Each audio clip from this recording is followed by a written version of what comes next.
probably heard the phrase armchair quarterback. But what about armchair meteorologists? While sharing information on social posts is sometimes helpful, it's always important to know the information you're sharing is from a reliable source. News 8's Victoria Larson talks with local meteorologists about the challenges of predicting an accurate forecast.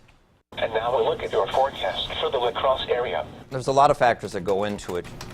When we look at a radar, we see things different than, say, the average person. Color scheme can tell you a lot about how high the clouds are, how thick they are. You see oranges and reds, we can tell you whether it's heavy rain or it's ice pellets in the precip that are denser and making precipitation appear heavier than it may actually be. I see this all the time during the winter. Model runs that are maybe 6, 7, 8 days out saying, oh, so-and-so location's going to get 30 inches of snow. That's not generally the case. But what happens is somebody posts something like that on social media a week out. It throws everybody else who reads it into a panic. They share it.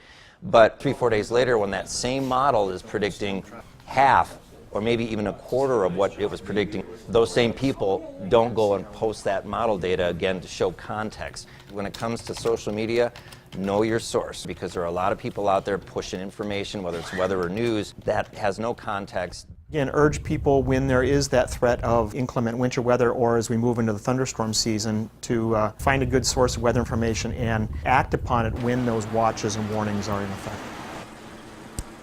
And I saw a few of those posts before this latest storm I as know. well. Yeah, they're out there. And it's been so changeable. I mean, Right. you really got to stay on top of it. Yeah. Well, local meteorologists encourage checking the source of the forecast you see on social media. You can find ours, of course, on the News 8 First Alert weather app.